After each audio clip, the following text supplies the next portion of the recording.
So the Leicester Institute for Advanced Studies has provided lots of opportunities for academics within the University of Leicester to reach out and be part of very interesting programmes that are happening all over the world. I was particularly keen to work with people from Kenya and researchers from Kenya around gender-based issues, and I was very lucky to meet Professor Grace Mwangu at an event that LIAS held on FGM, so female genital mutilation. And it was very clear from the workshop there that there was lots of things in common in relation to gender, cross-cutting things around violence, empowerment, agency, that had lots of resonance with the research that I was doing in relation to the sex industry.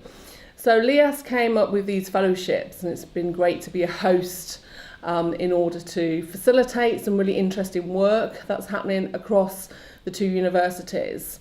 The money's been used for research assistance, for travel, for hosting the fellow, and it's been really great to be part of that project development around work that's happening in relation to FGM in Kenya.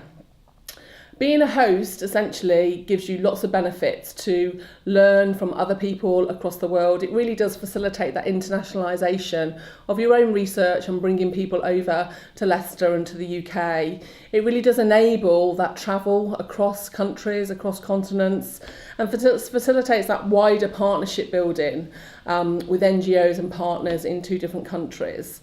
Being a host, I suggest the top tips would be to ensure that you have time in your diary, both professionally and socially, to give time to a host. They're coming to a new country often and will need support in settling in and working their way around the university, as well as professional help and research help, thinking through developing projects, possibly a bit more ambitious than they had done in the past.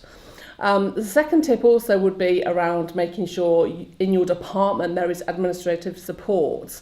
The fellow will need support with expenses, working their way around the university system, booking flights and accommodation, and generally being settled into Leicester. So ensuring people in your own department are aware of the need there and also have space in their diaries.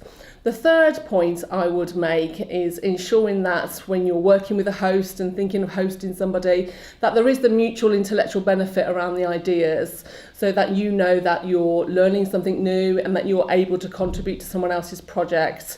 And that may be about methodological innovation, it may be advising in relation to ethical sensitivities, or maybe both of you exploring new areas together.